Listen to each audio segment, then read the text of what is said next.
하겠습니다. 예. 예, 오늘 저희가 살펴볼 주제는 이제 결혼에 대한 것인데, 제목은 결혼이라고 뽑았지만, 이제 결혼, 이혼, 재혼, 이제 이런 문제를 한번 다뤄보려고 합니다.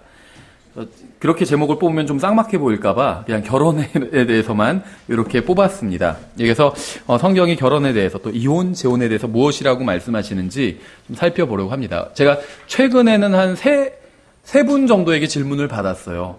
그래서 이 문제를 저희가 그동안 오후 성경 공부 시간에 좀 다양한 주제를 예전에 다뤘지만 이 문제는 다뤄본 적이 없어서 한번 자세히 좀 또 간략하게 좀 다뤄보려고 합니다. 저희가 나중에 신학원에선 이제 결혼과 가정에 대해서 공부를 할 텐데, 이제 여기서는 일단 이 결혼, 이혼, 재혼, 이런 문제에 대해서 성경이 무엇이라고 말씀하고 있는지에 대해서 이제 그 정의에 대해서만 좀 살펴보려고 합니다. 예. 먼저 결혼에 관해서 성경이 무엇이라고 말씀하고 있는지 좀 간단하게 한번 살펴보겠습니다. 성경을 보면 가장 먼저 결혼한 커플이 나오죠. 당연히 아담과 이브입니다. 그렇죠. 근데 한번 우리가 성경에서 말씀하시는 결혼에 대해서 이제 생각해 보기 위해서 이제 아담과 이브를 한번 생각해 볼 필요가 있어요. 물론 이제 아담과 이브에 대해서 성경에서 말씀하시면서 결혼이라는 단어 자체를 사용하지는 않습니다. 그럼에도 불구하고 아담과 이브는 결혼을 한 커플이라고 우리가 볼 수가 있겠죠. 성경에서는 이 사람들이 결혼했다 이런 기록은 없어요. 하지만 인류 최초의 부부라는 건 누구나 다 인정할 수가 있겠죠.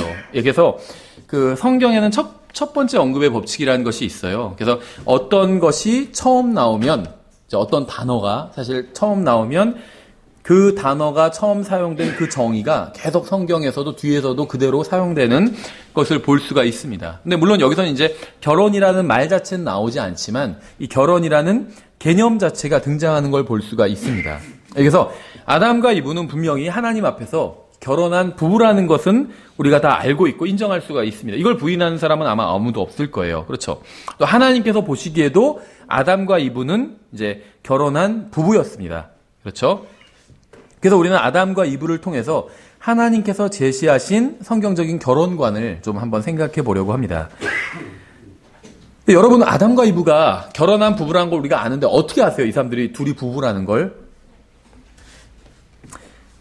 결혼식을 했나요? 어떤 예식장에서? 안 했죠. 아니면 결혼 반지를 주고 받았나요? 혼인 서약을 했나요? 이런 건 없었어요. 혼인 신고를 했나요? 그런 것도 없었죠. 그러니까 저는 예식장에서 결혼식을 올리는 거나 결혼 반지를 주고 받는 거나 혼인 신고를 하는 게 잘못되었다는 말을 하는 것은 아닙니다. 이런 거 해야 돼요. 좋은 것이라고 생각해요. 이왕이면 이런 걸 하는 것이 더 좋다고 생각을 합니다. 다 적절한 일이고 필요한 일이에요. 그렇죠. 이런 걸 안 하는 게, 그러니까 안 하는 게 잘못되다 이런 얘기도 아니고 반대로 하는 게 죄다 이런 얘기도 아닙니다. 할 수도 있고 안 할 수도 있고 이거는 전혀 죄와는 관련이 없어요. 결혼식을 결혼식장에서 할 수도 있고 또 그런 걸 생략할 수도 있습니다. 그게 자체가 잘못된 건 아니에요. 성경에는 없어요. 어차피 그런 것이. 물론 이제 그렇다고 해서 어떤 분은 반대로 그리스도인들이 간단하게 해야지 그런 결혼식을 하고 그런 것도 필요 없다. 왜냐면 아담과 이브는 결혼식을 하지 않았지만 하나님 앞에서 결혼한 부부였기 때문에 결혼식 자체가 필요 없다. 이런 분도 있는데 그거는 아니에요. 성경에 보면 어린 양의 혼인식이 나오잖아요. 그렇죠. 또 어린 양의 혼인 잔치도 나와요. 피로연. 그러니까 성경적으로 보면 결혼식도 문제가 없고 또 피로연 하는 것도 문제가 없습니다. 그건 다 나쁜 건 아니에요. 다만 그리스도의 어린 양의 혼인식이 있고 혼인 잔치가 있으니까 모두 다 그렇게 해야 된다. 꼭 그렇게 주장할 수는 없다는 거죠. 그렇게 해라 마라 이런 명령을 성경은 하고 있진 않다는 겁니다.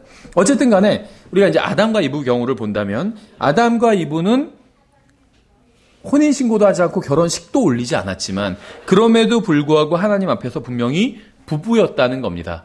그렇죠? 그러니까 성경이 말씀하시는 그 결혼이라는 것은 한 남자와 한 여자가 혼인의 의사를 가지고 만나면 그걸 결혼이라고 부른다는 거예요. 성경에선. 그렇죠. 그럼 이제 조금 더 구체적으로 우리가 생각을 해보면 성경이 말씀하시는 결혼을 정확히 이해하기 위해서 우리가 알아야 될 한 가지 사실이 있는데 그것은 성경이 말씀하시는 결혼은 항상 육체와 관련이 있다는 겁니다. 육체. 그러니까 이 인간의 육체와 결혼이 관련이 있다는 거예요. 왜냐하면 결혼은 육체가 결혼을 하는 거기 때문에 기본적으로. 그렇다고 해서 육체만 하는 것은 아니고 한 사람, 그 사람의 성경에 보면 사람은 영과 혼과 몸으로 돼 있잖아요. 영과 혼과 육체로 되어 있어요. 근데 사람의 정체성은 어디에 있냐면 사실 영도 아니고 영에도 물론 정체성이 있고 육체도 정체성이 있지만 굳이 영, 혼, 몸 중에 하나를 꼽자면 혼의 정체성이 있다고 볼 수가 있습니다. 그래서 어떤 사람이 예수님을 믿지 않으면 지옥에 가잖아요. 더 구체적으로 말하면 그 사람의 무엇이 지옥에 가냐 하면 그 사람의 혼이 지옥에 가는 것이죠. 그렇죠. 그래서 사람의 정체성은 혼에 있어요. 그래서 물론 이 결혼이 혼과도 관련이 있습니다. 당연히. 그런데 일단 기본적으로 가장 기본을 이루고 있는 것은 육체와 육체의 만남이 결혼이라는 거예요. 그래서 육체가 결혼과 관련이 가장 크다는 겁니다. 그렇죠? 그래서 성경에서 말씀하시는 결혼의 어떤 원리는 육체와 깊은 관련이 있습니다. 그래서 이러한 원리는 남자와 여자가 만나는 결혼, 즉 우리가 일반적으로 말하는 결혼도 해당이 되고 또 예수 그리스도와 그분의 교회와의 결혼, 즉 어린 양의 혼인식도 이러한 원리에 그대로 적용이 됩니다. 만약 그렇지 않으면 우리가 들림받는 순간에 우리의 육체가 변화되지 않을 거기 때문에, 그러니까 우리가 예수님과 혼인을 했잖아요. 결혼식을 하러 가기 전에 들림받아 올라가면서 우리의 육체도 변화되게 되거든요. 그러니까 이 결혼이라는 것이 우리가 주님과 결혼을 하는 어떤 영적인 결혼이나 아니면 우리가 실질적으로 남자와 여자가 만나서 하는 결혼이나 다 육체와 어쨌든 간에 관련이 깊게 있다는 겁니다. 그렇죠? 예, 그럼 이제 남자와 여자의 결혼에 대해서 주님께서 무엇이라고 말씀하셨는지 한번 살펴보도록 하겠습니다. 이 성경에 기록된 말씀들은 우리가 이제 영적으로 적용할 수가 있고 또 이제 실제적으로 적용할 수가 있어요. 그래서 이중적으로 적용할 수가 있습니다. 그래서 예를 들면 우리가 뒤에서도 보겠지만 로마서 7장 1절부터 4절에 나온 어떤 부부의 관계, 이거는 당연히 실제적인 부부의 관계도 적용해도 되는 말씀입니다. 그리고 또 이제 영적으로 어떤 그리스도와 옛 남편, 뭐 새 남편, 어떤 육신, 그리스도, 뭐 이런 것들과도 또 적용을 할 수 있어요. 당연히 이제 로마서 7장은 그런 것들을 위해서 기록이 된 것이고, 그래서 우리가 어떤 성경에 나온 말씀은 기록된 문자 그대로 적용해도 되고, 일단 그 다음에 그 구절이 특별히 어떤 의도를 가지고 기록되었을 경우에 그 의도대로 적용을 해도 된다는 거예요. 예를 들면 예수님께서는 그 건강한 자들에게는 의사가 필요 없고 병든 자들에게 의사가 필요한 것처럼 나는 의인들이 아니라 죄인들을 부르러 세상에 왔다, 이렇게 말씀하셨죠. 그러면 그 구절이 의미하는 건 예수님께서 자기가 죄인이라고 인정하는 사람들을 구원하기 위해서 오셨다, 이 의미죠. 하나님 앞에서 모든 사람이 다 죄인이지만 자기가 죄인이 아니다, 난 의롭다 하는 사람을 구원할 수는 없어요. 그렇죠. 자기가 예를 들면 병이 들었다고 인정하는 사람만이 약사가 주는 약을 먹을 거잖아요. 병이 들었음에도 불구하고 인정하지 않는다면 약 먹지 않을 거잖아요. 그런 사람을 고칠 수 있는 방법은 없다는 거예요. 아무리 명의라 할지라도. 그렇죠.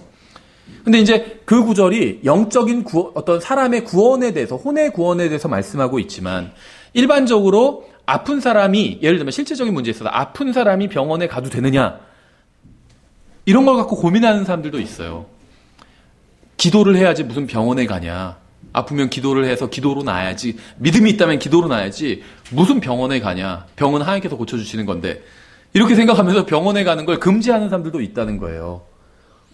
실제로 목사들 중에 그렇게 가르치는 사람도 봤어요. 병원에 가지 말라고. 성도들 아픈데 병원에 가지 말라는 거예요. 근데 그 목사님이 아프니까 병원에 가더라고요. 그것도 또 가장 잘하는 그 의사를 찾아가 수소문해서 누가 제일 잘한다고 해가지고 거기 가더라고요. 먼데도. 그렇죠. 근데 어쨌든 간에 성경에서 아프면 병원에 가라고 했다는 거죠. 근데 그 구절이 병든 자들에게 의사가 필요하느니라, 그 구절이 원래 의미하고 있는 것은 예수님께서 죄인들을 부르러 오셨다, 그걸 의미하고 있지만 기록된 그대로 병든 사람은 병원에 가야 된다, 그것도 의미하고 있다는 겁니다. 그런 의미 전혀 없는 것이 아니라는 거죠. 병든 사람 병원에 가야 돼요. 예수님께도 그렇게 말씀하셨습니다. 그렇죠. 그러니까 병을 고치는 건 저는 하나님이라고 믿어요. 영어 속담에도 그런 속담이 있거든요. 병은 하나님이 고치고 돈은 의사가 받는다, 이런 표현이 있어요.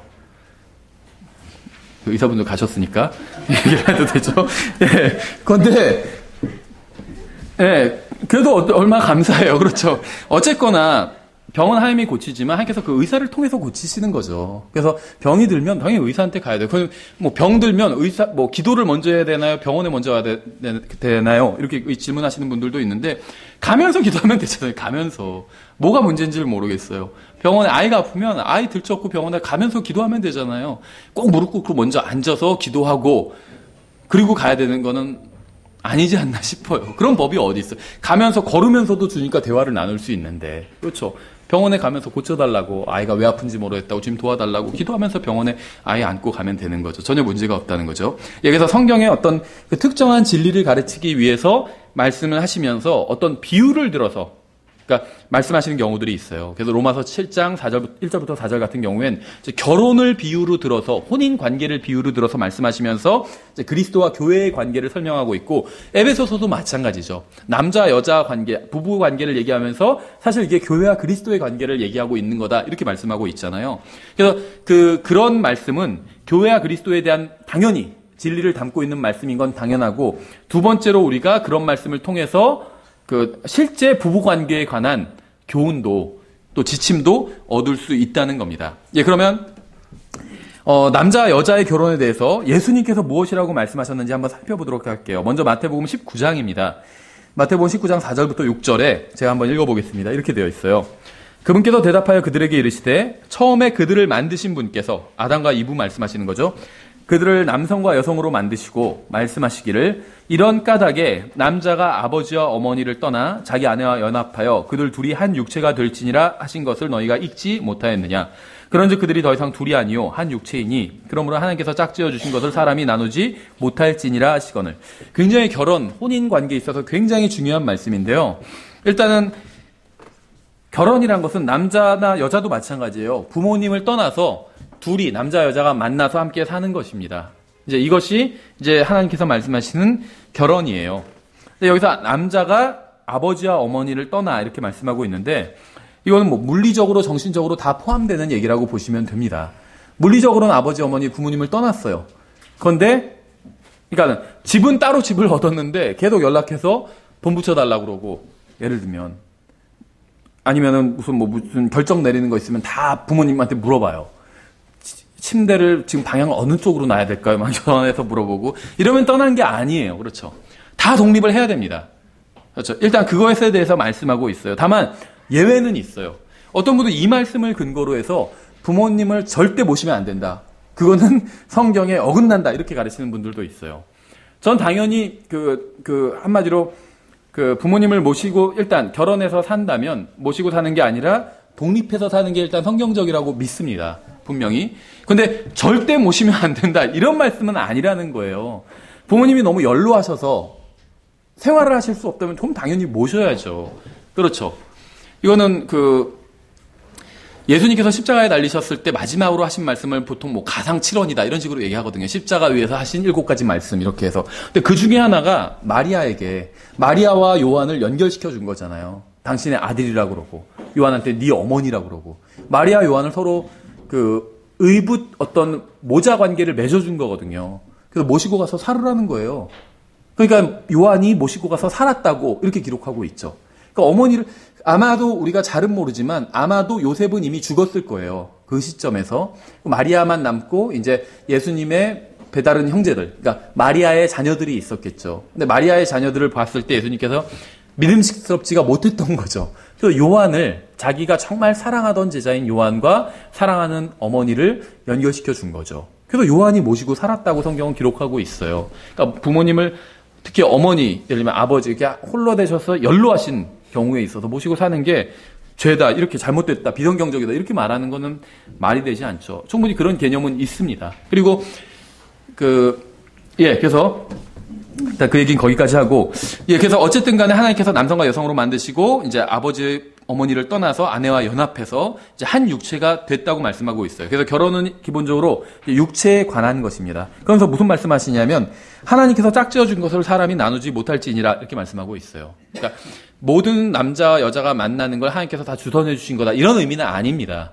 그러니까 남자와 여자가 만나서 하나의 육체를 이루는 것, 이 자체가 하나님께서 짝지어 주신 거라는 거예요. 그게 왜냐하면 하나님의 법칙이기 때문에. 그래서 하나님께서 짝지어 주신 것을 사람이 나누지 못한다. 이게 이제 성경의 기본적인 견해입니다. 결혼에 관한 견해. 그래서 남자 여자가 각자 집을 떠나서 서로 만나서 하나의 가정을 이루는 것, 이게 결혼인 거예요. 그리고 절대 그 자체가 하나님께서 짝지어 주신 거기 때문에, 이거는 뭐 구원받고 안 받고 이런 건 전혀 상관없어요. 구원받지 않은 두 사람이 만났어도 그게 하나님께서 짝지어 주신 거예요. 그래서 그걸 사람이 나눌 수 없다는 겁니다. 그렇죠. 예, 그래서 모든 결혼, 구원받은 사람에 대한 이야기가 아니에요. 이거는 구원받거나 안 받거나 모든 결혼에 대한 일반적인 말씀이라고 보시면 됩니다.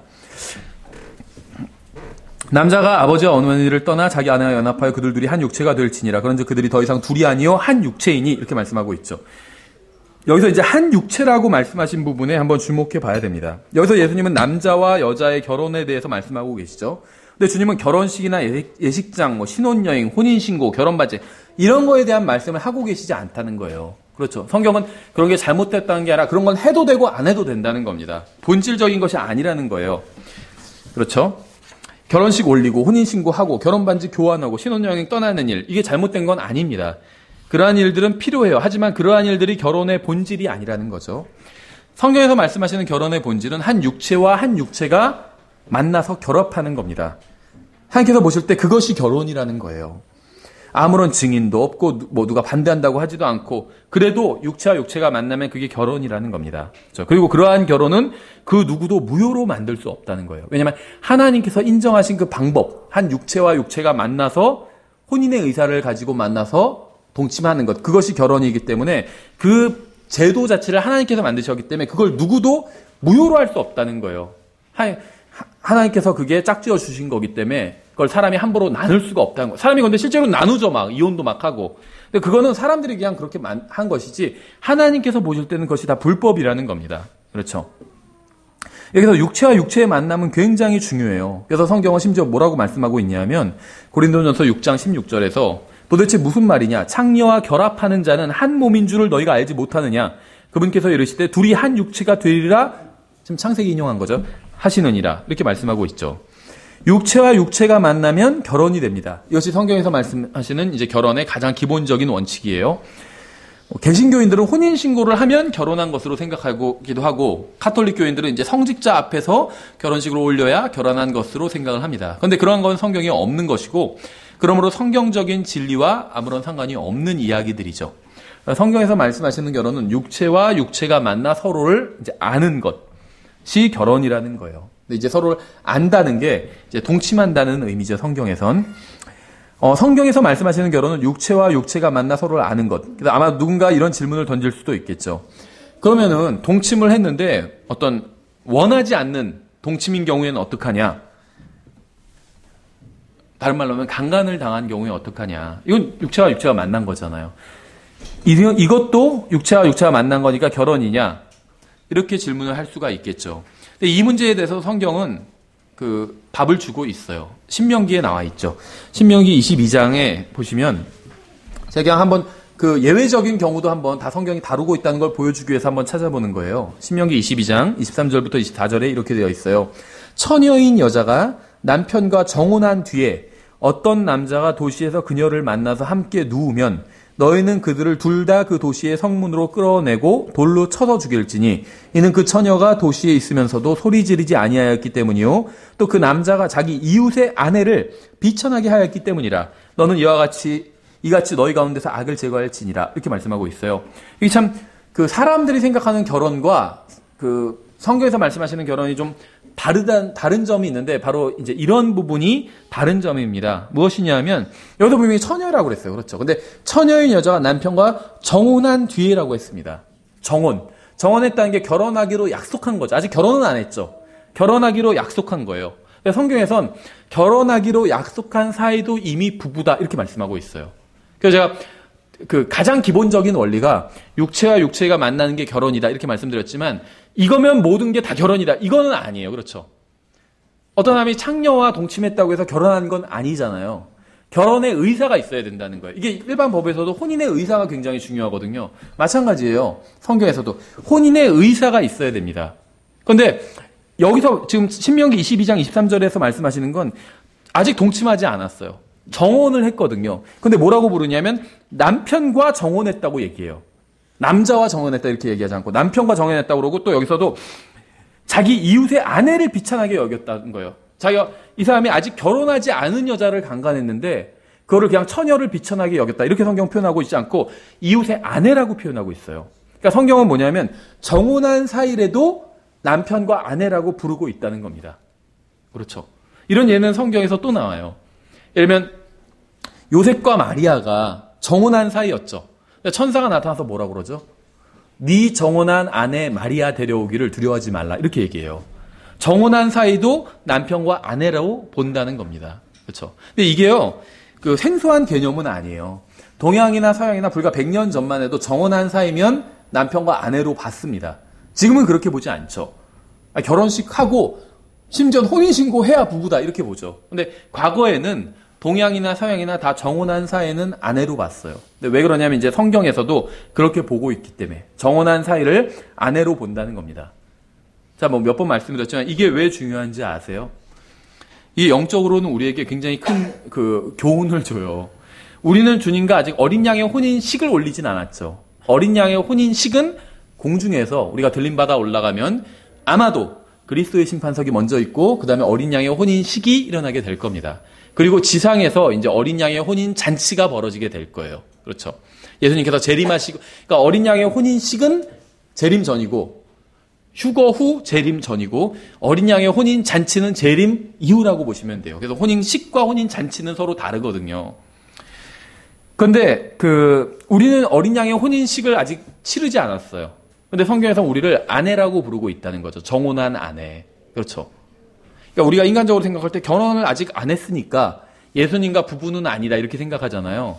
교회가 나중에 예수님의 아내가 될 거지만 아직은 아니다 이렇게 생각할지 모르는데 성경에 의하면 정혼한 자체로도 아내의 권리를 누릴 수 있다는 거예요. 아내라고 부른다는 거예요. 법적으로 아내의 지위를 부여받는다는 거예요. 이게 왜 중요한지 아세요? 우리가 남편과 아내는 굉장히 친밀하잖아요. 동의 안 하신 분 많더라고요, 그 얘기. 근데 친밀해야 되거든요. 친밀해야 돼요. 이상적인 부부는 친밀해야 돼요.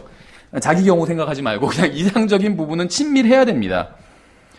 남편과 아내는 친밀해야 돼요. 그 친밀한 관계로 우리가 주님과 교제를 나눌 수 있다는 거예요. 나중에 하늘나라에 올라가면이 아니라 지금 이 세상에서부터. 왜냐하면 우리는 주님과 정혼한 아내이기 때문에.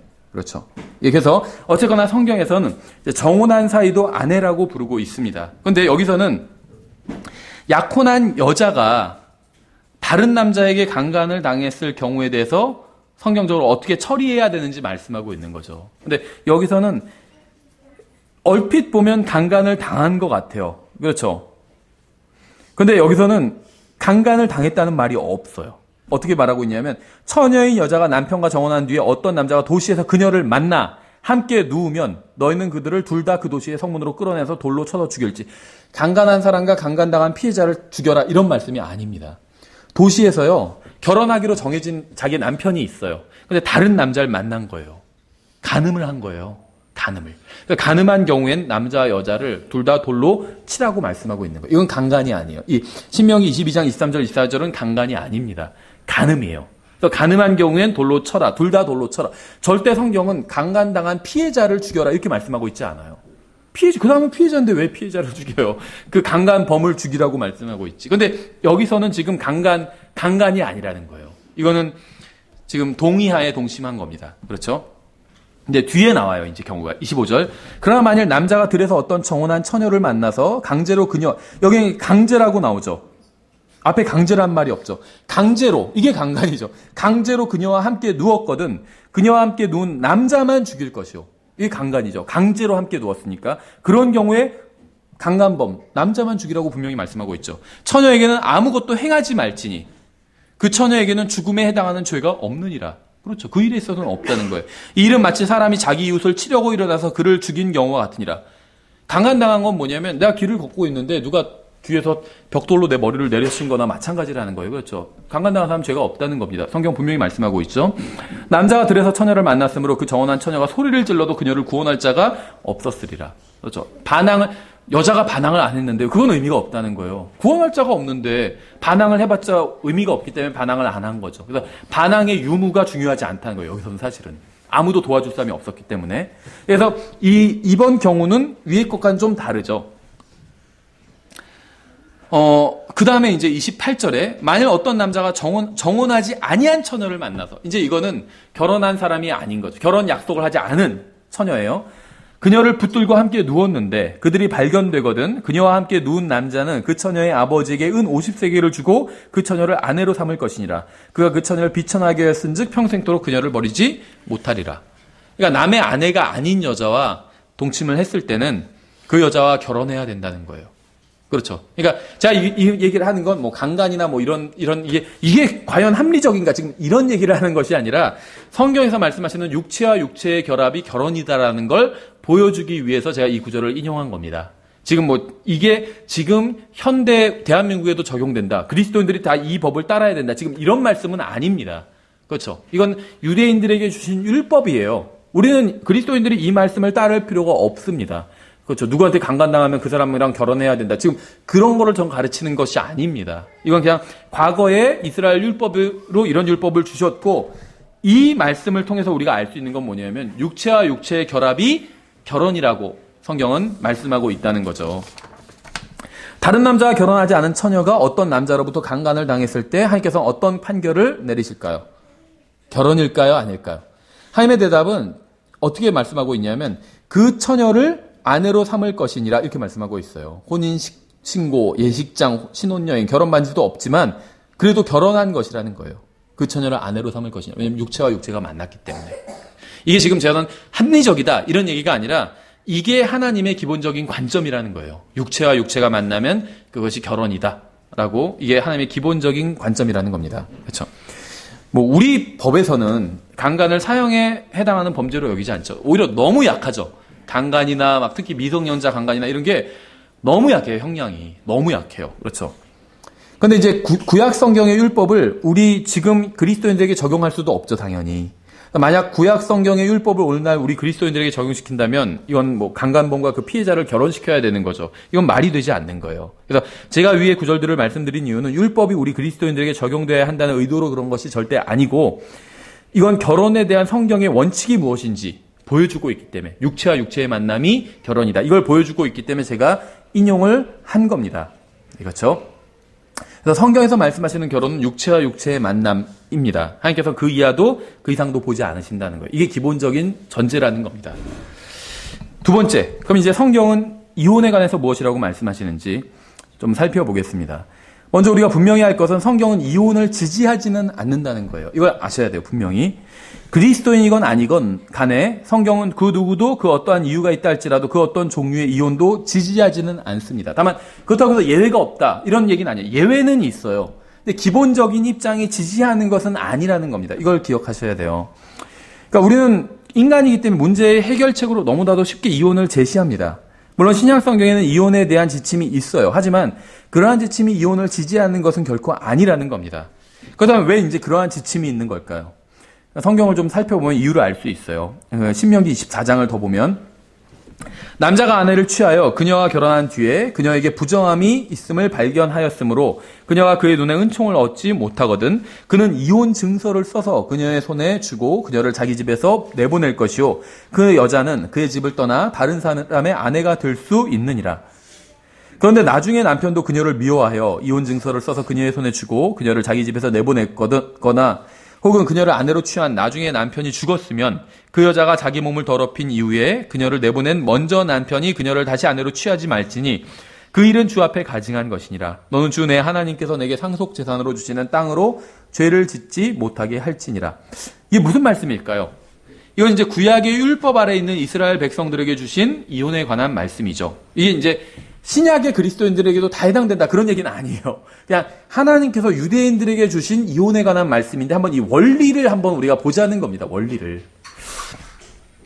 하나님께서 남자가 아내로 취한 여자를 합당하게 여기지 않거든 이혼 증서를 써서 내보내라고 말씀하셨습니다. 그 다음에 하나님께서 이것을 이혼을 지지하는 의미로 이 말씀을 하셨을까요? 그래서 바리새인들도 주님께 이제 비슷한 걸 물었어요. 마태복음 19장 7절에 그들이 그분께 이르되 그러면 어찌하여 모세는 이혼 증서를 써서 주어 그녀를 버리라고 명령하나이까 하니. 이건 뭐냐면 아까 19장 제가 6절을 인용했죠. 하나님께서 짝지어 주신 걸 사람이 나누지 못할지니라. 예수님께서 이렇게 말씀하시니까 바리새인이 그러면 하나님께서 짝지어 주신 거 사람이 나누지 못한다면 왜 모세는 이혼 증서를 주어서 여자를 버려도 된다고 했냐. 이렇게 이제 따지고 든 거죠. 그러니까 다른 말로 하면 하나님께서 이혼할 수 있는 길을 열어주신 것은 하나님께서 원하시기 때문이 아니냐. 이 얘기죠. 하나님께서 짝져준 걸 왜 못 나누신다고 합니까? 하나님께서 이혼 증서를 써서 여자를 내보내라고 했다면 하나님께서 원하시기 때문에 이혼도 하나님께서 보실 때 괜찮은 거기 때문에 하나님께서 그런 길을 내주신 게 아니냐. 지금 이렇게 얘기를 하는 겁니다. 그렇죠? 그러니까 주님께서 이제 타락한 마음의 핵심을 찌르는 대답을 하셨어요. 19장 8절에 그분께서 그들에게 이르시되 모세가 너희 마음이 강팍함으로 너희 아내를 버리도록 너희를 허락하였으나 처음부터 그것은 그렇지 아니하였느니라. 하나님의 원래 계획은 그런 것이 아니었다는 거예요. 다만 이제 율법으로 이혼할 길을 만들어 주지 않으면 여기저기서 불륜이 판을 칠 것이기 때문에 하나님께서 그냥 이런 원칙을 주신 거다. 죄에 죄를 더하지 못하게 하기 위해서 이런 원칙을 주신 것이지 이게 하나님께서 기뻐하셔서 주신 것은 아니라는 거죠. 그렇다면 예수님께서 어떤 경우에 이혼하는 것이 가능하다고 말씀하셨을까요? 제가 왜 이제 이 말씀을 드리냐면 분명히 이제 제가 전제로 말씀드리는 건 이혼은 하나님께서 기뻐하시는 일이 아니에요. 그건 명백합니다. 하나님의 원래 계획은 남자와 여자가 서로 만나서 행복하게 사는 거예요. 왜냐하면 이게 하나님 예수 그리스도와 우리의 관계를 영적으로 또 보여주는 것이기 때문에. 그렇지만 어떤 경우에 이혼할 수밖에 없는 경우들이 있습니다. 이제 그런 경우에 어떻게 해야 되는지 예외적인 규정을 주셨다는 거예요. 그래서 그 규정이 뭐냐면 제가 그 5번에도 적어놨죠. 세 가지를 들 수가 있어요. 우리가 구절은 이제 뒤에서 찾아볼 건데 첫 번째는 배우자의 죽음입니다. 두 번째는 배우자의 유기예요. 세 번째는 배우자의 간음입니다. 이 외에는 이혼할 수 있는 규정을 주신 적이 없어요. 우리 법으로는 다르거든요. 몇 가지인지 저도 까먹었는데 7가지일 거예요. 그리고 이제 그 혼인을 계속할 수 없는 어떤 중대한 사유가 있을 때 이제 이혼할 수 있는 것으로 이렇게 나와 있어요. 그러니까 근데 이제 그것도 재판상 이혼이고 협의 이혼은 아무런 이유가 없어도 이혼할 수 있어요. 우리 법에서도. 다만 이제 재산 분할 그다음에 자녀의 양육권 문제 이것만 해결하면 저도 잘 모르지만 대부분은 그냥 할 수 있고 그 한쪽이 그러니까 그건 양쪽 다 이혼을 원할 때죠. 한쪽이 원할 땐 재판상 이혼을 해야 되는데 그럼 이제 7가지인가로 정해져 있습니다. 7가지인지 8가지인지 까먹었는데 하여튼 정해져 있어요. 그 법의 그 규정이. 근데 이제 그건 세상 얘기고 성경은 다르죠. 성경에선 3가지만 이야기하고 있어요. 그렇죠? 제가 왜 이야기를 하냐면 어떤 사람들은 하나님께서는 이혼을 싫어하시기 때문에 그건 맞죠. 절대 이혼하는 건 그러니까는 어떤 예외적인 경우도 없다 이런 주장을 하는 분이 있어요. 그래서 이런 경우에도 이혼을 하면 안 된다 이렇게 주장하는 분이 있습니다. 그렇죠? 이런 경우에도 이혼을 하지 않을 수도 있어요. 근데 이혼을 하면 안 된다. 요거는 또 다른 문제인 거죠. 3가지 경우를 보면 먼저 이제 첫 번째 경우는 별로 문제가 안 돼요. 배우자의 죽음. 그럼 당연히 혼인이 해소되죠. 일반 법에서도 우리 법에서도 배우자가 죽으면 혼인이 해소됩니다. 혼인이 해소되는 방법 중에 하나예요. 배우자의 사망이. 이건 뭐 당연하죠. 관련 구절은 제가 뒤에서 한번 찾아보고 두 번째 이제 배우자의 유기입니다. 유기. 버리고 도망가면 혼인이 해소될 수밖에 없어요. 그렇죠. 왜냐하면 혼인이 가장 기본적으로 있는 게 육체와 육체의 만남이죠. 근데 만남이 깨진 거예요. 그리고 또 그 육체와 육체의 만남 이전에 무엇이 있어야 된다고 그랬죠? 혼인을 해서 살고자 하는 의사의 합치가 있어야 된다고 말씀드렸죠. 그런데 그것이 깨져버린 거죠. 버리고 도망갔다는 건. 이제 세 번째가 바로 배우자의 간음이에요. 왜 하나님께서 이런 걸 배우자의 특히 간음을 왜 생각해 보세요. 배우자가 죽으면 어쩔 수 없죠. 혼인이 해소될 수밖에 없어요. 죽었는데. 버리고 도망가는 것도 마찬가지예요. 도망가서 20년이 됐는데 그래도 우리는 부부야. 이렇게 주장할 수는 없죠. 세상에서도 인정해요. 이 유기에 대해서는. 이혼의 사유로. 성경에서도 인정하고 있어요. 버리고 도망가면 이혼이 그건 될 수밖에 없어요. 버리고 도망가면. 근데 이제 배우자의 간음은 버리고 도망간 건 아니죠. 같이 살고 있어요. 그러면서 간음을 해요. 이거는 사실 이혼하지 않을 수도 있죠. 근데 성경에선 배우자가 간음했을 땐 이혼해도 죄가 안 된다는 거예요. 왜 그럴까요? 하나님께서 사람의 마음을 아시기 때문이에요. 사람이 왜 결혼을 해요? 사랑하니까 결혼한 거잖아요. 근데 이 간음이란 건 그 사랑에 있어서 가장 그 사랑을 훼손하는 행위 중에 하나예요. 그렇죠. 그렇죠. 내가 간음을 했지만 그래도 아내를 여전히 사랑합니다. 이건 거짓말이에요. 사랑하면 간음하지 않아요. 그렇죠. 그러니까 그 간음은 사랑을 훼손하는 행위입니다. 그래서 하나님께서는 간음의 경우, 그리고 사람이 상처를 받아요. 그렇죠. 예를 들면 배우자 간음했지만 용서하고 사는 사람도 있어요. 전 훌륭하다고 생각해요. 그게. 그런데 그러지 못하는 사람도 있습니다. 그런데 그러지 못했다고 해서 그 사람을 비난할 수는 없어요. 다른 사람 다 용서했는데 왜 넌 용서 못해? 그럴 수는 없어요. 왜냐하면 사람의 마음이 그렇게 지음을 받았기 때문에. 사랑이란 게 그래요. 이게 배반을 당하면 용서가 안 될 수가 있는 거예요. 이게 사람의 마음에 있는 사랑이에요. 그래서 하나님께서도 그걸 인정해 주고 계시다는 거예요. 배우자가 간음을 했을 땐 이거는 용서가 안 될 수도 있다는 걸 하나님께서 인정해 주시는 거라는 거예요. 그렇죠? 하나님은 용서해 줘도 사람은 이걸 용서하지 못해요. 그러니까 하나님께서도 이거를 억지로 용서해라. 용서하고 살아라. 이렇게 말씀하고 있지는 않다는 겁니다. 누가 용서하고 산다면 훌륭하다고 얘기할 수 있지만 용서하지 못했다고 해서 그 사람은 용서하지 못해도 피해자예요. 그렇죠? 배우자가 간음했다면 그 사람은 피해자예요. 근데 그 사람을 비난할 수는 없다는 것이고 성경도 비난하고 있지 않다는 겁니다. 헤어져도 괜찮다. 허락을 해주셨다는 거예요. 그런 아주 이런 제한적인 경우, 그러니까 배우자의 죽음을 제외하면 두 가지 경우뿐이 없죠. 두 가지 경우에서는 이혼을 하는 걸 허용해주고 있다는 거예요. 근데 그렇다고 해서 이 두 가지 경우엔 이혼을 하면 하나님께서 상을 주시겠다 이런 얘기는 아니에요. 잘했다는 얘기가 아니에요. 왜냐하면 이혼은 하나님께서 기뻐하시는 것이 아니기 때문에 아무리 정당한 이유가 있다 할지라도 이혼했다고 해서 하나님께서 상을 주시진 않지만 이런 정당한 이유가 있다면 이혼했을 때 하나님께서 죄를 묻지는 않으신다는 거예요. 왜냐하면 이거는 생각해 보세요. 배우자 물론 원인을 따져보면 원인일 수 있겠지만 어쨌거나 배우자가 도망가 버렸어요. 아니면 배우자가 다른 사람이랑 간음을 했어요. 이건 내 잘못은 아니죠. 그럴 만한 뭐 빌미를 제공했겠지. 그럴 수도 있겠죠. 근데 이것만 놓고 보면 그거는 내 잘못은 아니라는 거예요. 그럼 뭐와 같냐면 내가 어두운 골목길을 걷다가 누가 정말 벽돌로 내 머리 뒤를 내려친 거나 같아요. 그런데 내가 어두운 골목을 걷는데 누가 벽돌로 제 머리 뒤를 내려쳤어요. 그래서 지갑을 다 털어갔어요. 그럼 경찰이 저를 하면서 왜 그렇게 어두운 길로 다녔어요? 하면서 저를 막 책망할 수는 없겠죠. 어두운 길로 안 다니면은 그런 사고는 안 났겠죠. 그렇다고 해서 어두운 길로 다닌 것 자체가 죄가 되는 건 아니라는 거예요. 그렇죠? 내가 피해자지 가해자는 아니라는 거예요. 어리석게 그 시간에 왜 새벽에 그 길을 갔어? 어리석은 행동일 수는 있지만 그게 죄는 아니라는 거예요. 그렇죠? 그러니까 이런 이혼 사유가 있을 때 이혼을 한 게 죄는 아니라는 거예요. 자랑할 것도 아니지만 내가 말이야 어두운 길을 갔거든 하면서 자랑할 건 없어요. 그렇죠? 가다가 내가 어떻게 됐는지 알아? 나 벽돌을 맞았거든 하면서 자랑할 건 없어요. 그렇죠? 벽돌 맞은 게 무슨 자랑이에요. 그렇지만 그게 죄도 아니라는 거예요. 그렇죠? 마찬가지라는 거예요. 배우자가 버리고 도망간 거나 간음한 건 자랑하는 것도 아니지만 죄도 아니라는 겁니다. 하나님께서 이 부분에 있어서는 허용해 주셨다는 겁니다. 그렇죠? 그래서 마태복음 19장 9절에 있어요. 내가 너에게 이르노니 예수님 하신 말씀이죠. 누구든지 음행 외에 다른 이유로 자기 아내를 버리고 다른 여자와 결혼하는 자는 간음하며 또 누구든지 버림받은 여자와 결혼하는 자는 간음하느니라. 엄청난 말씀이에요. 이 말씀에 의하면 대한민국 포함해서 전 세계 숱하게 대부분의 대부분이라고 할 수 없죠. 많은 사람들이 간음을 하고 있는 거예요. 이 세상 법에서는 이혼이 허용이 돼도 그냥 서로 우리는 더 이상 살고 싶지 않아요. 이걸로라도 협의혼할 수 있다는 거예요. 근데 그렇게 해서 헤어져서 다른 사람을 만나면 이 세상에선 전혀 범죄가 아니죠. 하나님께서는 간음하고 있다고 말씀하고 있는 거예요. 간음하고 있다고. 그렇죠. 왜냐하면 음행 외에 다른 이유로 아내를 버리면 이거는 마찬가지겠죠. 음행 외에 다른 이유로 남편을 버리면 거꾸로도 마찬가지겠죠. 그러면 그거는 간음하는 거라고 말씀하고 있어요. 음행 외에는 이혼할 수 없다는 거예요. 여기서 하시는 말씀은 음행 외에는.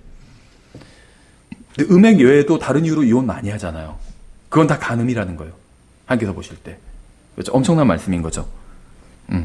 물론 뒤에 유기도 있어요. 이유가. 그건 뒤에서 찾아볼게요. 어쨌든 간에 요 마태복음 19장 9절에선 요 한 가지 진리를 말씀하고 있어요. 이게 이혼에 대한 모든 사유를 열거하고 있는 것은 아닙니다. 음행이라는 한 가지 사유에 대해서만 지금 말씀하고 있는 겁니다. 주님께서 음행한 이외에 그 어떤 이유로도 이혼하는 것은 불가능하다고 말씀하고 있어요. 또 주님의 말씀은 명백하죠. 음행의 이유 외에 다른 이유로 이혼한 사람이 재혼을 하면 그건 간음하는 것입니다. 그렇죠? 살다 보니까 집안에서 상대 배우자를 싫어하기 때문에 이혼하라고 할 수도 있어요. 아니면 교회가 서로 다니는 교회가 달라서 이혼해야겠다 이런 사람도 있습니다. 근데 만약 여러분이 그 어떤 이유에서라도 음행의 이유 외에 현재 배우자 이혼을 해서 다른 사람과 재혼을 한다면 여러분은 하나님 앞에서 간음을 하는 거라는 거예요. 그러니까 제 말은 세상 법에서 그렇게 규정하고 있다는 것이 아니라 하나님의 말씀에 그렇게 되어 있다는 거죠. 로마서 7장을 한번 읽어보면 1절부터 3절에 로마서 7장 형제들아 내가 법을 아는 자들에게 말하노니 너희는 법이 사람이 살아있는 동안에만 그를 지배하는 줄 알지 못하느냐. 남편이 있는 여인이 자기 남편이 살아있을 때에는 법에 의해 그에게 매어 있으나 만일 남편이 죽으면 자기 남편의 법에서 벗어나느니라. 그런즉 만일 그녀가 자기 남편이 살아있을 때 다른 남자와 결혼하면 간부라 불릴 터이나 그녀의 남편이 죽으면 그녀가 그 법에서 해방되다니 그러므로 그녀가 다른 남자와 결혼할지라도 간부가 되지 아니하느니라. 이렇게 말씀하고 있죠. 근데 이거를 이제 그 근본주의와 성경을 믿는 사람의 차이가 뭔지 아세요? 거의 대부분의 교리가 비슷합니다. 근본주의와 성경을 믿는 사람들, 바이블 빌리버가 대부분 비슷해요. 실행하는 것도 거의 비슷합니다. 다 비슷한데 차이가 뭐냐면 근본주의는 어떤 것을 실행함에 있어서 그 원인, 그러니까 그 이유가 전통이에요. 그걸 전통적으로 해왔기 때문에 이제 그것을 실행합니다. 성경을 믿는 사람들은 그 원인이 이제 어떤 것을 실행함에 있어서 그 이유가 전통이 아니라 성경 자체라는 것이죠. 이제 그게 차이가 있어요. 그 외에는 거의 교리가 비슷한데 이제 교리가 다른 몇 가지가 있습니다. 그것이 바로 그 다른 것 중에 하나가 바로 이 부분이에요. 근본주의에서는 어떤 걸 가르치냐면 한 번 결혼을 했으면 그러니까 영원히는 아니고 살아있을 때까지는 계속해서 부부다 이렇게 가르쳐요. 근본주의에선. 그래서 어떠한 이유로도 이혼할 수 없고 이혼했다 할지라도 역시 부부다 이렇게 가르쳐요. 그럼 잘 보세요. 방금 마태복음 19장 9절에선 음행 외에 다른 이유로 이혼하면 간음하는 거다 이렇게 말씀하고 있죠. 그럼 다시 말하면 음행이라는 이유가 있다면 배우자가 간음을 했다면 이혼할 정당한 이유가 있다는 거죠. 이게 잘하는 것이라는 것이 아니라 정당한 이유는 있다는 거예요. 하나님 앞에서. 근데 근본주의자들은 이 로마서 7장을 들어서 결혼을 했으면 어떠한 이유로도 남편이 살아있는 동안에는 남편한테 매어 있는다. 이혼을 했어도 간음을 해서 이혼을 했어도 매어 있는다. 이렇게 가르쳐요. 근데 지금 이 로마서 7장은 그런 걸 가르치고 있지 않습니다. 근데 그 사람들이 그렇게 가르치는 이유는 뭐냐면 일단 근본주의나 성경대로 믿는 사람이나 동의하는 건 뭐냐면 이혼은 하나님께서 원하시는 것은 아니다. 여기는 다 동의를 하죠. 그러고 나서 근본주의자는 어떤 결론을 내리냐면 합법적인 이혼의 근거는 전혀 없다. 이렇게 가르쳐요. 합법적인 이혼의 근거. 그러니까 이 죽음은 당연한 것이고 그건 당연히 합법인데 그 죽음 외에 합법적인 이혼의 근거가 전혀 없다. 이렇게 가르치고 킹제임스 성경 믿는 사람들은 아니다. 죽음 외에도 합법적인 이혼의 근거가 두 가지가 있다. 바로 배우자의 간음과 유기다. 이렇게 가르치는 거예요. 그래서 이제 근본주의와 킹제임스 성경 믿는 사람들의 차이가 여러 가지가 아주 많지는 않은데 이제 겉으로 보이는 차이는 많지 않은데 그 중에 하나가 바로 이 이혼에 관한 교리입니다. 그러니까 그 사람들은 이제 킹제임스 성경 믿는 사람들은 이 사람들은 이혼을 장려한다 그러는데 저희는 장려하지 않아요. 이혼은 제가 분명히 말씀드렸잖아요. 하나님께서 기뻐하시는 게 아니라고. 다만 예외적인 경우를 두셨다고 지금 말씀을 드리는 거예요. 성경에 나와 있어요. 제가 그냥 예외적인 경우를 둔 게 아니라 성경에 마태복음 19장 9절에서 그렇게 말씀하고 있잖아요. 음행의 연고가 있다면 이혼할 수 있다고 말씀하고 있는 거잖아요. 음행의 연고 외에는 아내를 버릴 수 없다 이렇게 말하니까 이걸 뒤집으면 음행을 하면 버릴 수 있다는 얘기가 되잖아요. 그렇죠? 음행을 하면 반드시 배우자를 버려라 이 말씀은 아니에요. 그래서 이제 어떤 분이 이렇게 얘기해요. 이혼의 세 가지 이유가 있는데 죽음, 유기, 간음이죠. 죽음은 100% 이혼이다. 이렇게 얘기해요. 당연하죠. 헤어지게 되니까. 혼인이 해소된, 이혼이라고 하니까 죽었는데 왜 그게 이혼이야, 사별이지. 이렇게 하는데 이혼이란 건 혼인이 해소됐다는 거예요, 혼인이. 그렇죠. 그러니까 배우자가 죽으면 혼인이 해소돼요, 당연히. 그 다음에 유기는 70%다. 이렇게 얘기해요. 간음은 50%다. 이렇게 얘기해요. 이게 그 목사님이 왜 그런 식으로 얘기를 하냐면 배우자가 유기했을 때도 이혼하지 않고 기다려줄 수 있어요. 그래서 배우자가 돌아올 수도 있어요. 그러면 그건 잘하는 거예요. 용서해주면 잘하는 거예요. 하지만 그렇게 하지 않고 이혼해도 죄를 짓는 것은 아니라는 겁니다. 간음도 마찬가지예요. 간음했는데 내가 용서해주겠다. 잘하는 거예요. 어떠한 경우에도 용서해주는데 그게 잘못하는 건 없습니다. 간음이 아니라 더한 죄를 지었다 할지라도 용서해 준다면 하나님 보시기에 아름다운 거예요. 그렇지만 용서하지 않는다고 해서 하나님께서 그걸 책망하지는 않으시겠다는 거예요. 왜냐하면 하나님께서 사람의 마음을 직접 만드신 분이기 때문에 마음을 아시기 때문에 그게 어떤 고통인지 배우자가 간음한다는 게 어떤 고통인지 아시기 때문에 용서하지 않고 이혼을 해도 하나님께서 책망하지는 않으시겠다는 칭찬하지도 않으시죠. 아, 그래, 용서하긴 안 한 거 잘했어. 이렇게 칭찬을 안 하셔도 책망하지 않으시겠다는 거예요. 그 마음을 아시기 때문에. 그래서 예외를, 그 이혼에 대한 예외 조항을 이렇게 하나님께서 두 개를 두셨다는 겁니다. 제가 방금 읽은 로마서 7장 1절부터 3절은 남자 여자의 결혼과 이혼이라는 주제 외에 여러 가지 교리적인 의미를 포함하고 있어요. 우리는 여기서 그리스도인들과 그리스도와의 교리적인 관계를 살펴보진 않을 겁니다. 주님과 교회의 관계에 대한 말씀이에요. 로마서 7장은 사실은. 근데 이제 거기에 대해서 우리가 살펴보진 않고 이제 두 번째 뜻인 이 남편과 아내에 대한 것을 이제 우리가 좀 살펴보려고 합니다. 이 로마서 7장에 의하면 아내는 남편이 살아있는 동안에는 결코 남편을 떠나서는 안 됩니다. 그 반대도 마찬가지겠죠. 남편도 아내가 살아있는 동안은 남편은 아내를 떠나서는 안 돼요. 하여튼 로마서 7장에서 너무나도 분명하게 이 사실을 밝히고 계시죠. 그래서 로마서 7장의 처음 세 구절을 다르게 해석할 여지는 없습니다. 하나님을 더 잘 섬기기 위해서 남편이나 아내를 떠나도 된다고 해석할 수는 없어요. 이단들이 그렇게 가르치는 교회들이 있어요. 남편이 교회에 나오는 거 반대하는데요. 그러니까 그럼 떠나라고. 하나님 잘 섬기는 게 중요하지. 그깟 남편, 하나님 바르게 섬기지도 못하게 하는 남편 못하러 붙들고 있냐고. 근데 그거는 성경의 가르침이 아니에요. 성경에서는 떠나라고 말씀하고 있지 않습니다. 그렇죠? 하나님을 더 잘 섬기기 위해서 뭐 남편이나 아내를 떠나도 된다. 이렇게 가르치고 있는 구절은 하나도 없다는 거예요. 로마서 7장에서 분명하게 남편이 살아있는 동안 그를 떠나, 즉 이혼을 해서 다른 남자와 결혼하면 그것은 분명히 죄를 짓는 것이라고 명백하게 말씀하고 있습니다. 그러니까 성경은 그러한 여자, 그녀가 비록 그리스도인이라 할지라도 로마서는 그리스도인에게 기록한 바울의 편지죠. 그러니까 구원받은 사람이라 할지라도 남편이 살아있는 동안에 정당한 이유 없이, 이혼의 사유 없이 떠난다면 그 사람은 간음하는 여자라고 성경은 부르고 있고 반대의 경우도 마찬가지죠. 간음하는 남자라고 성경이 부르겠죠. 근데 고린도전서 7장에선 이렇게 말씀하고 있어요. 결혼한 자들에게 내가 명령하노니 명령하는 이는 내가 아니라 주신이라. 아내는 자기 남편을 떠나지 말라. 그러나 그녀가 떠나거든 결혼하지 말고 지내든지 아니면 자기 남편과 화해하라. 또한 남편도 자기 아내를 버리지 말라. 물론 이제 이건 이혼에 대한 말씀과 또 이제 재혼에 대한 말씀도 포함하고 있는데 일단 이혼에 대한 부분만 포커스를 맞춰서 보면 성경은 결혼한 사람들에게 결코 이혼하지 말라고 말씀하고 있습니다. 또한 이혼한 사람들에게는 이혼한 배우자와 가능하면 화해하라고 말씀하고 있어요. 그렇죠? 물론 성경을 믿지 않는 한쪽이 이혼할 것을 요구할 수도 있어요. 왜냐하면 믿지 않는 상태에서 결혼했다가 한쪽이 믿게 될 수도 있죠. 한쪽은 아직 믿지 않아요. 그러니까는 그 사람이 불만을 품고 이혼하자고 요구할 수도 있죠. 그러면 이제 집을 떠나요. 성경을 믿지 않는 배우자가 집을 나가서 다른 배우자를 떠날 수 있는 거죠. 그럴 때는 이혼할 수밖에 없는 거예요. 이게 이제 유기입니다. 유기. 버리고 떠났다는 것. 고린도전서 7장 15절에 이렇게 말씀하고 있어요. 그러나 믿지 않는 자가 떠나거든 떠나게 하라. 형제나 자매나 그런 경우에 속박을 받지 아니하느니라. 그러나 하나님은 화평에 이르도록 우리를 부르셨느니라. 그러니까 믿지 않는 자가 떠나면 떠나게 하라는 거예요.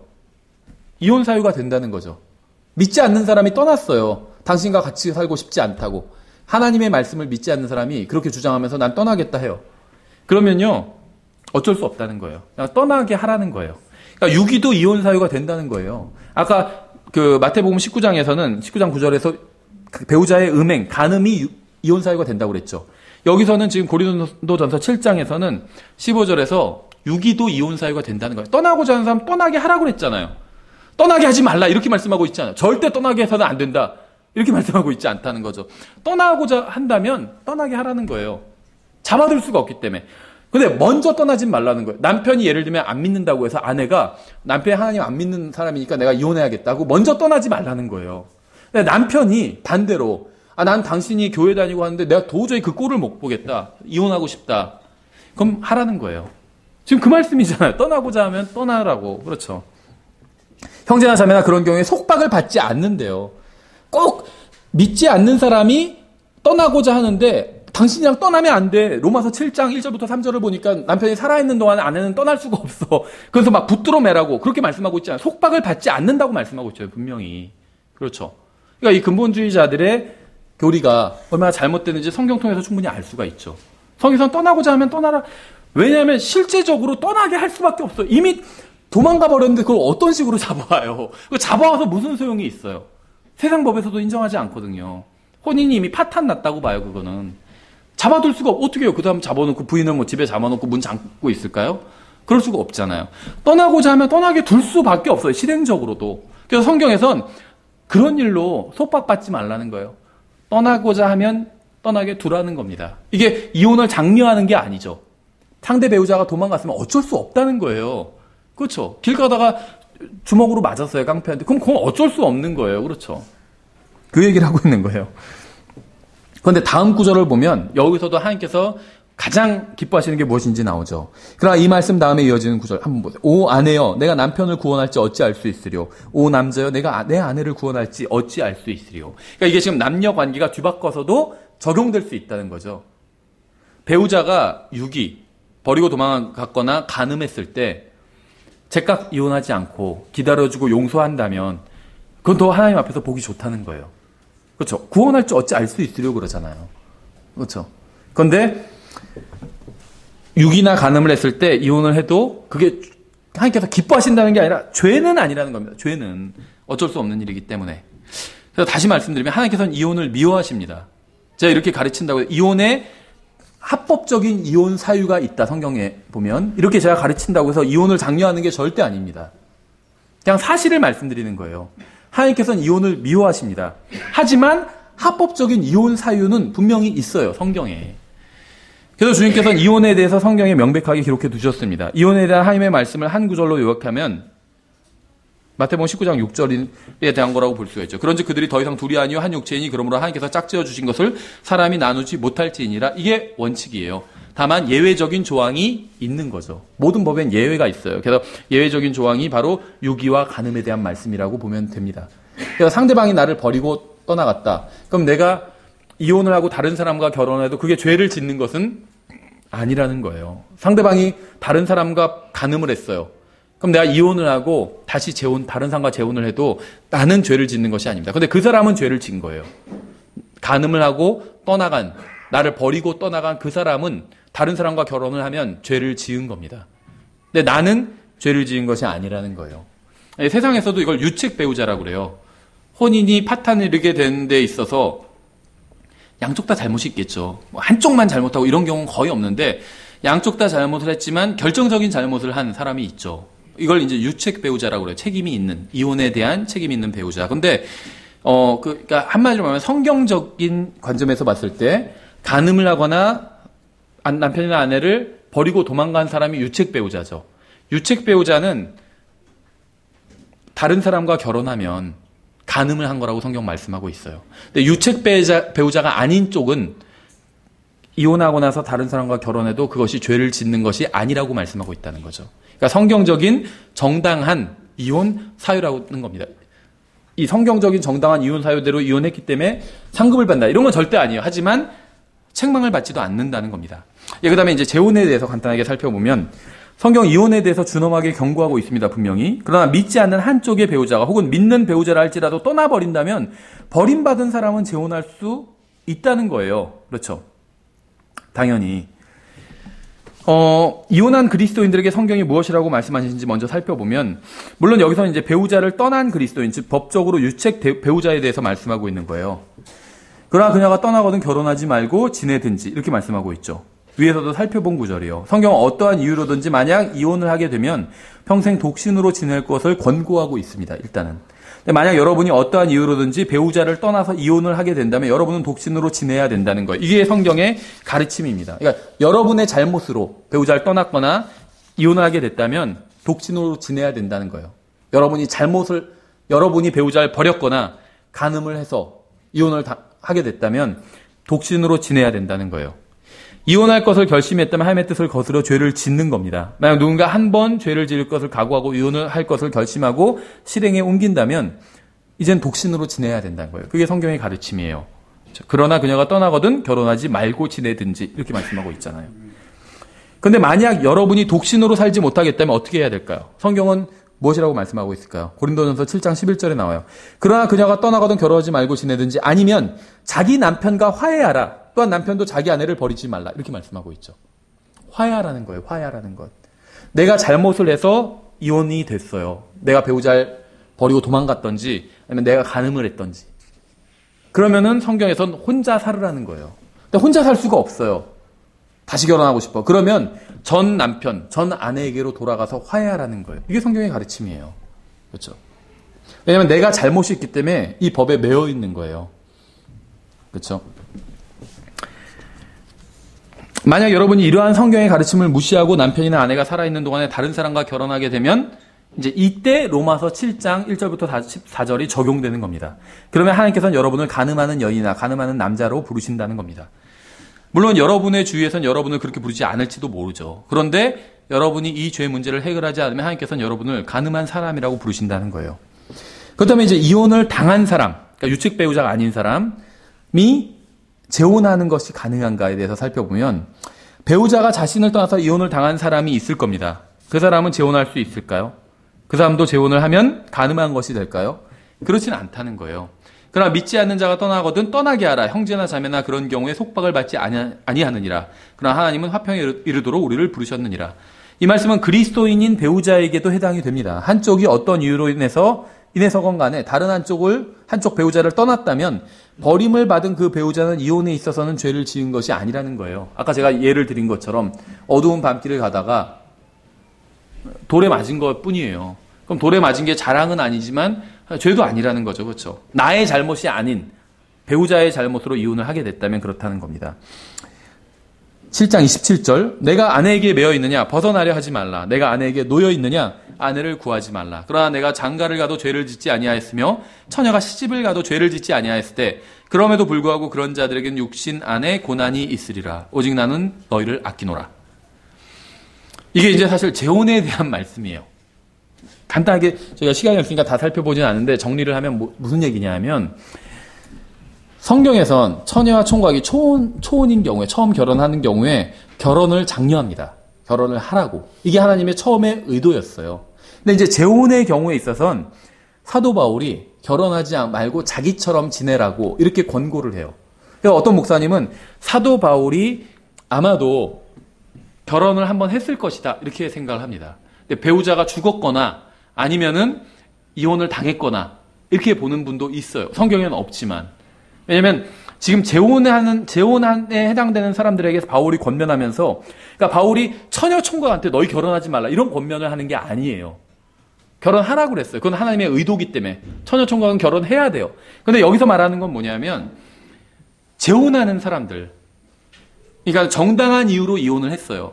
배우자가 바람 폈거나 아니면 도망갔거나 그런 사람 경우에 그냥 자기처럼 혼자 지내는 게 어떠냐. 지금 그 제안을 하고 있는 거예요. 사도 바울이. 그러니까 처녀 총각한테 그런 얘기를 하는 것이 아니라. 그렇죠? 예. 어떤 분들 이걸 이제 혼동하는 분들이 있거든요. 그래서 사도 바울은 결혼하지 않고 혼자 지내는 게 훨씬 좋다고 얘기했다. 그건 처녀 총각한테 하는 말이 아니에요.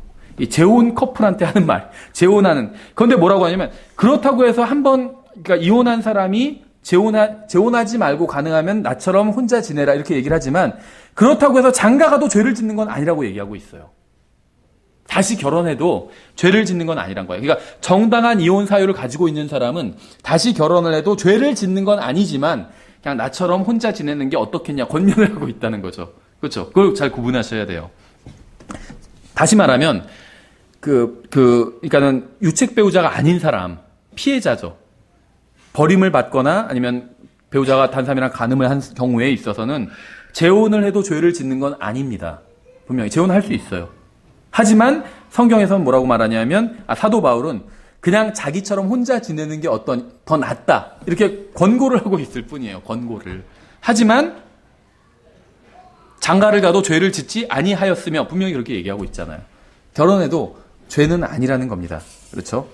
그 다음에 이제 마지막으로 이런 질문도 이제 근본주의자들이 많이 하는 질문이에요. 이혼한 사람도 사역을 할 수 있는가에 대해서 한번 간단하게 다루고 넘어가도록 하겠습니다. 근본주의자들은 절대 그럴 수 없다 이렇게 얘기를 합니다. 성경은 뭐라고 말씀하고 있는지 살펴봐야 돼요. 제가 일부러 목회 이런 단어를 안 쓰고 사역이라고 했어요. 왜 그러냐면 성경은 이혼했던 사람이 사역을 하면 안 된다고 말씀하시는 구절이 단 하나도 없습니다. 근본주의자들은 하면 안 된다고 주장하는데 이제 근거 삼는 구절이 뭐냐면 디모데전서 3장 2절이에요. 우리가 다 찾아볼 시간 없으니까 찾아보지 않지만 제가 간단하게만 말씀드리면 디모데전서 3장 2절에 뭐라고 말씀하고 있냐면 이제 그 감독의 자격을 말씀하시면서 한 아내의 남편이어야 된다는 말씀이에요. 근데 이걸 근거로 이혼한 적이 있는 사람은 사역을 하면 안 된다. 이런 주장을 한다는 거죠.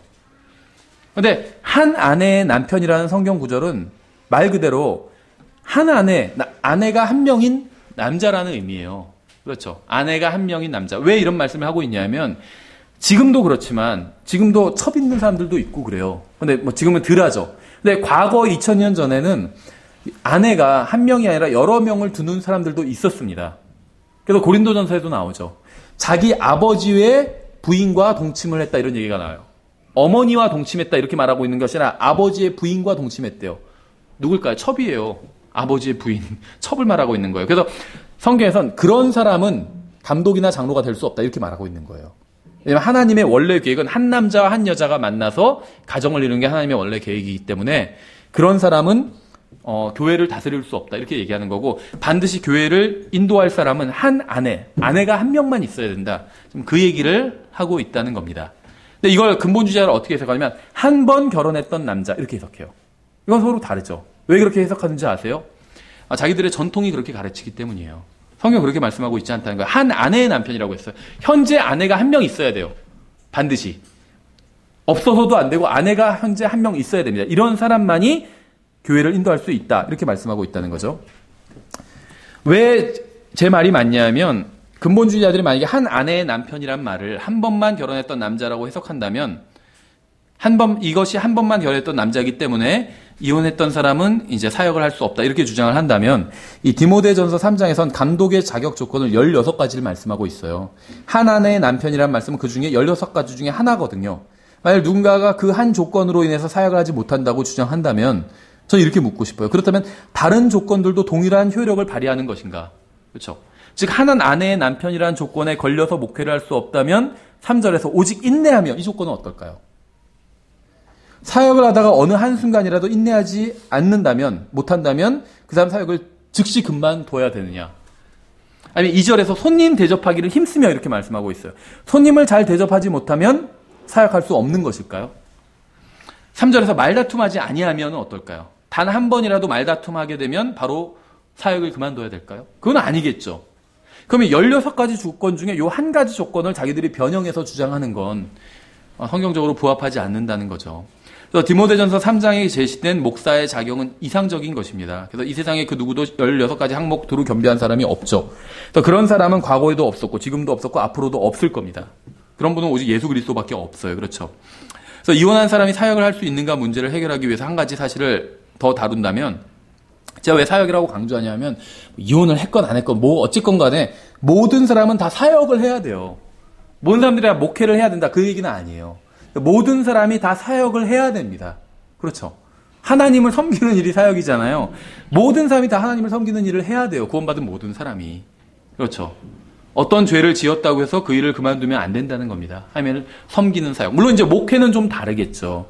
그렇죠. 어떤 죄를 지었다면 그것이 그러니까 성경적에서 말씀하시는 어떤 정당한 이혼 사유가 아니라면 그 목회를 할 수가 없겠죠. 근데 꼭 이혼 문제가 아니더라도 다른 죄를 지었다면 또 목회를 할 수가 없는 것이겠죠. 그렇죠. 그럼 한 번 죄를 지은 사람은 목회를 영원히 할 수 없느냐? 그건 또 아니겠죠. 성경에 그런 거는 없어요. 오히려 그 사람이 회개했다면 할 수도 있겠죠. 데마 같은 경우에 아예 타락해서 떨어져 나갔죠. 구원은 받았지만. 사역으로 다시 회복이 안 됐어요. 근데 마가 같은 경우엔 떨어져 나갔지만 다시 사역으로 회복이 됐잖아요. 그렇죠? 이게 무슨 죄 짓고 나서 바로 다음날 자기 회개했다고 하면서 바로 다시 사역하겠다. 이럴 수 있는 문제는 아니겠죠. 얼마 만에 시간이 필요하겠죠. 다만 얼마 만에 시간이 필요하냐. 그거는 알 수는 없어요. 근데 이제 어떤 목사님은 이렇게 얘기하더라고요. 그럼 어떤 사람이 사역을 하다가 죄를 지었어요. 그래서 일단 사역에선 그만둬야 되는데 그리고 나선 언제 다시 사역에 회복될 수 있느냐? 그럼 이 기간은 성경에 나와 있진 않지만 그냥 제가 봤을 때 굉장히 지혜로운 답변 같은데 뭐라고 얘기하냐면 어떤 목사님이 그 사람이 죄를 지었다는 게 소문이 날 거 아니에요. 그렇죠? 그 사람이 회개했다는 소문이 더 크게 나면 그럼 사역해도 된다고 이렇게 얘기하더라고요. 좀 동의가 돼요. 그렇죠? 다만 그게 무슨 죄건 간에 죄를 짓고 나서 바로 회개했다고 하면서 바로 사역을 계속 할 수는 없다는 겁니다. 죄도 죄 나름이겠지만 어쨌든 간에. 근데 이제 이 이혼과 사역의 문제에 있어서는 사실은 이건 명백해요. 그러니까 자기가 배우자를 버리거나 아니면 다른 여자와 간음을 하거나 그런 사람은 이 죄 문제를 해결하기 전엔 절대 사역을 할 수 없습니다. 이게요, 킹제임스 성경 진영에서도 이런 경우가 있어요.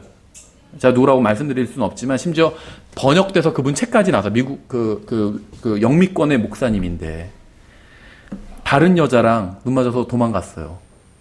그래서 네, 초청까지 해서 막 설교도 시키고 그랬는데 그 목사님을 배우자를 버리고 간음하고 유기 간음 다 저지르고 도망간 거예요.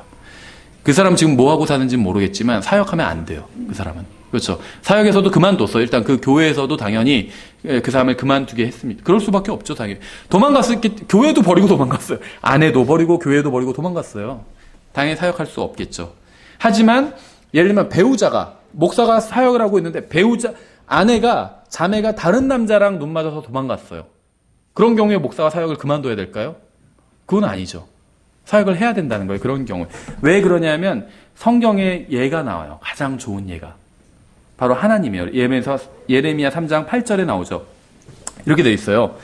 타락한 이스라엘이 이 모든 이유로 인해 간음을 행하였을 때 내가 그녀를 버리고 그녀에게 이혼 증서를 주었으나 그럼에도 그녀의 배신한 자매 유다가 두려워하지 아니하고 오히려 가서 또한 창녀짓하는 것을 내가 보았도다. 잘 보세요.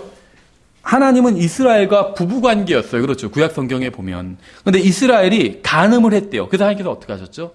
이혼 증서를 써서 내보내셨다는 거예요. 이혼하셨다는 거예요. 왜냐하면 하나님은 유책 배우자가 아니기 때문에. 유책 배우자는 이스라엘이었어요. 하나님은 피해자였죠.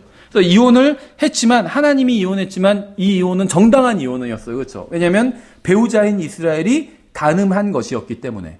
하나님도 이혼을 한 적이 있다는 거예요. 사역을 하시잖아요.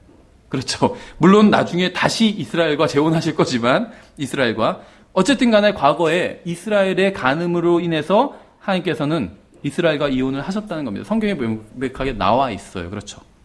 하나님께서는 이혼하셨음에도 불구하고 가장 훌륭한 사역을 하고 계시기 때문에 뭐 이혼한 사람이 사역을 할 수 없다. 이렇게 일관적으로 말할 수는 없다는 겁니다. 다만 경우를 따져봐야 되겠죠. 유책 배우자라면 할 수 없겠죠. 당연히 이혼을 하고 떠나간 쪽은 하나님이 아니라 이스라엘이죠. 하나님이 이혼 증서를 써서 주셨지만 잘못은 하나님께서 하지 않았다는 거예요. 이스라엘이 잘못을 했지. 이스라엘이 유책 배우자고 하나님은 이혼을 당한 거죠. 그러므로 만약 아내를 떠난 남자가 아니라면 주님의 사역을 할 수 있는 것이죠. 그러나 음행의 이유에 아내를 떠나 다른 여자와 결혼한 사람은 주님 앞에서 간음을 한 겁니다. 결코 주님의 사역을 할 수 없다는 겁니다. 하나님의 경우와는 다르기 때문에. 그래서 그러한 사람이 주님의 사역을 감당한 것은 죄 위에 죄를 쌓는 것과 같다는 겁니다. 그래서 제가 그 질문을 최근에만 한 3분한테 들었어요. 그리고 예전에 몇 달 전에도 한 분한테도 들었고, 그래서 저희도 다뤄본 적이 없기 때문에 한번 이 부분만 다뤄봤습니다. 그래서 저희가 나중에 신학원에서는 결혼과 가정, 그러니까 이런 이혼과 이런 문제가 아니라 이제 어떻게 하면 주님 보시기에 이제 아름다운 가정을 저희가 할 수 있는지, 가정을 생활을 할 수 있는지에 대해서 이제 한 학기 동안 공부를 할 건데, 이번 시간엔 이제 그런 문제가 아니라 그냥 아주 원초적인 문제에 대해서 성경이 말하는 결혼이 무엇인지, 결혼은 육체와 육체가 혼인의 의사를 가지고 만나는 것, 이게 결혼이죠. 또 성경이 말씀하시는 이혼은 무엇인지, 성경에서는 기본적으로 이혼을 금지하고 있지만 아주 제한적인 경우에 배우자의 유기와 간음에 있어서는 이혼을 허용해 주고 있다는 것을 알 수 있다는 거죠.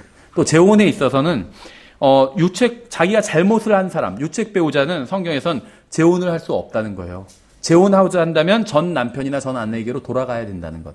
하지만 유책 배우자가 아닌 사람은 재혼을 할 수 있다는 겁니다. 하지만 사도 바울이 웬만하면 혼자 사는 게 낫다, 이렇게 권면하고 있다는 거예요. 하지만 결혼해도 죄를 짓는 것은 아니다, 또 이렇게 얘기를 해주고 있다는 겁니다. 그래서 결혼하지 말고 혼자 사는 게 낫지 않냐, 이 말은 처녀총각한테 하는 말씀은 아니라는 거예요. 그거는 이제 이 재혼하는 사람들에 대해서 사도 바울이 이제 나름대로 이제 권면을 해주고 있는 것이라고 볼 수가 있겠죠. 그래서 우리가 결혼, 이혼, 재혼에 대해서 아주 간략하게 살펴봤습니다. 킹제임스 성경 믿는 사람들은 제가 지금 가르친 것과 거의 다르지 않고 다 이런 식으로 가르쳐요. 이 문제에 있어서. 그래서 여러분이 한번 참고해 보시고, 왜냐하면 바르게 알아야 여러분이 나중에 다른 분들한테도 바르게 조언을 해줄 수가 있어요. 바른 성경적인, 그러니까 기준이 무엇인지 알아야 조언을 해줄 수가 있어요. 제가 이런 걸 말씀드리는 이유는 이것을 가지고 다른 사람을 함부로 판단하지 말라는 겁니다. 우리가 그 사람 모든 걸 다 알 수가 없어요. 그 사람 누가 뭘 어떤 잘못을 했고 알 수가 없습니다. 그래서 저도 상담을 하지만 판단을 함부로 하지 않아요. 그러니까 처음에 봤을 때는 어떤 얘기를 듣고는 저도 함부로 판단했던 적이 있었어요. 그런데 이제 그분이 예를 들면 어떤 상담을 계속 이제 저한테 요청해서 자기 이야기를 하는 걸 들어보니까 엄청나게 어려운 사정이 있었더라고요. 또 어떤 성경적인 사유도 있었고. 그럼 제가 함부로 판단할 수는 없다는 거죠. 그래서 항상 우리가 진리의 지식이라는 거는 다른 사람을 공격하기 위해서, 심지어는 잘못 성경을 가르치는 근본주의자들을 공격하기 위해서 이 진리의 지식을 공부하는 것이 아닙니다. 먼저 내 자신이 하나님 앞에서 이 말씀을 통해서 바로 서고, 그다음에 다른 사람을 도와주기 위해서, 넘어진 사람, 무너진 가정을 일으켜 세워주고 도와주기 위해서 이 진리의 말씀을 공부하는 거예요. 그래서 제가 계속 간곡히 부탁드리는 건 어떤 외형만 보고 다른 사람을 함부로 판단하지 말라는 거예요. 그렇죠. 그래서 다만 우리가 성경에서 말씀하시는 결혼과 이혼과 재혼에 대해서 무엇이라고 말씀하고 있는지 옳고 그름은 알아야 되겠기에 이제 말씀을 드린 겁니다. 그래서 여기까지 살펴보고 다음 시간에 계속해서 요한